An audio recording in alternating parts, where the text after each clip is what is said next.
February 14th, 2000, Valentine's Day. It's 2:30 in the morning. A massive storm is raging through Shelby, North Carolina. Rain, thunder, complete darkness, and a 9-year-old little girl, a girl who was afraid of the dark, afraid of strangers, afraid of storms, quietly packed her school bag and walked out into the night alone. She was never seen again. 25 years later, nobody knows why she left, nobody knows where she went, and nobody has been charged with anything. This is the story of Asha Degree.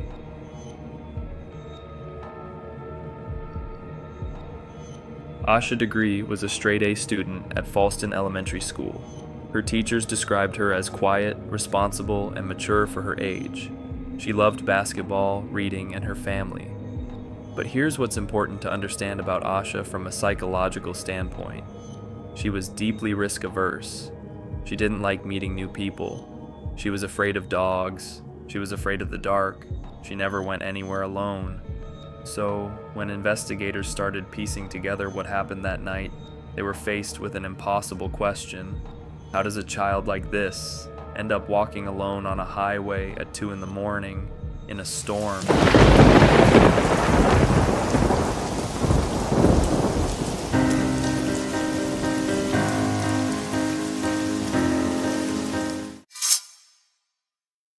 Two days before she disappeared, something happened that upset Asha deeply.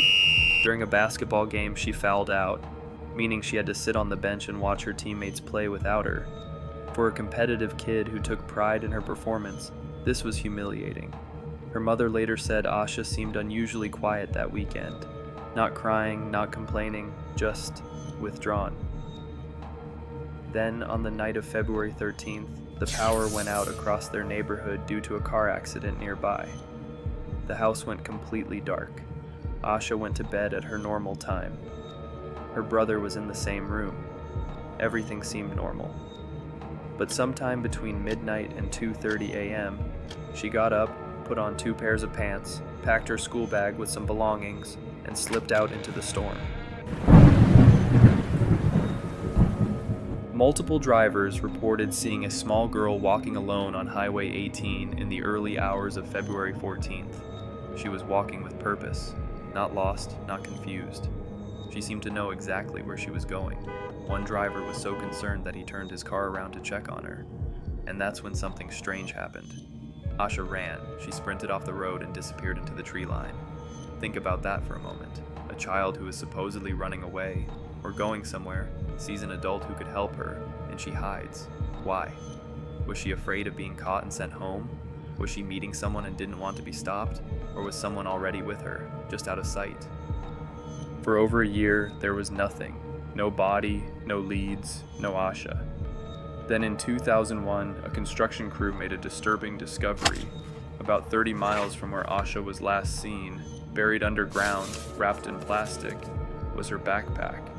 Inside, a Dr. Seuss book, a New Kids on the Block t-shirt, hair ribbons. None of these items belonged to Asha. Her family had never seen them before. Someone had given these things to her, and she had valued them enough to pack them when she left home. Forensic teams processed everything, and they found it. DNA, male DNA, on the outside of the bag. DNA that didn't match anyone in Asha's family. DNA that, despite 25 years of advances in forensic science, has never been publicly matched to a suspect. But here's what that DNA tells us. Asha didn't walk into that storm alone in her mind. Someone had been in her life, someone she trusted.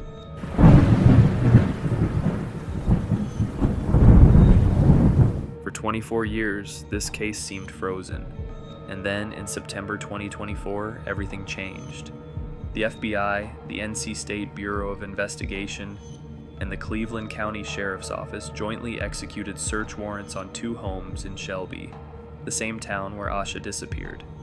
Investigators have not revealed exactly what they were looking for, but sources indicate that DNA evidence has led them toward a specific family in the area, the Dedmon family.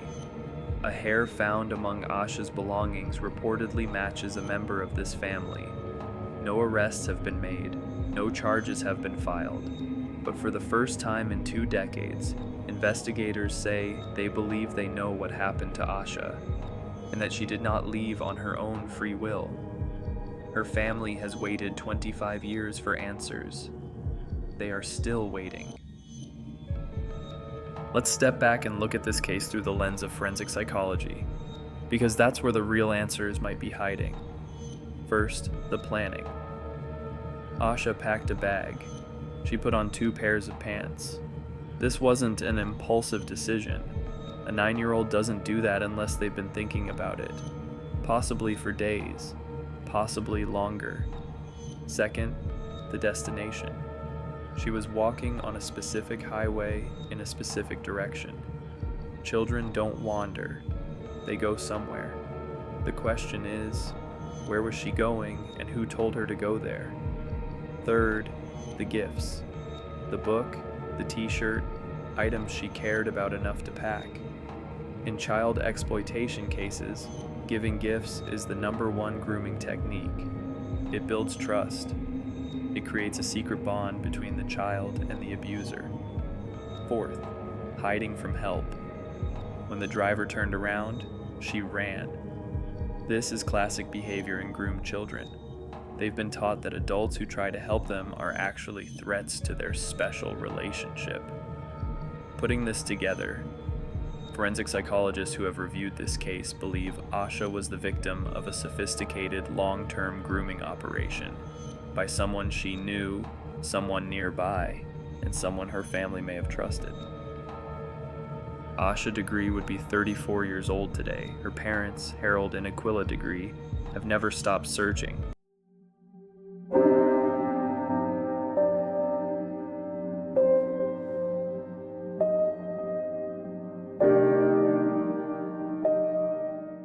The FBI still lists her case as active.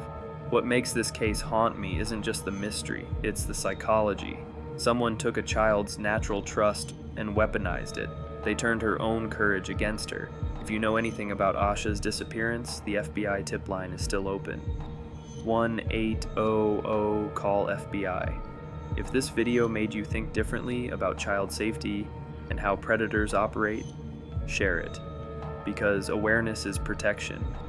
And if you want to go deeper into the psychology of cases like Asha's, subscribe. Because next week, we're looking at a case that's even more disturbing and even less talked about.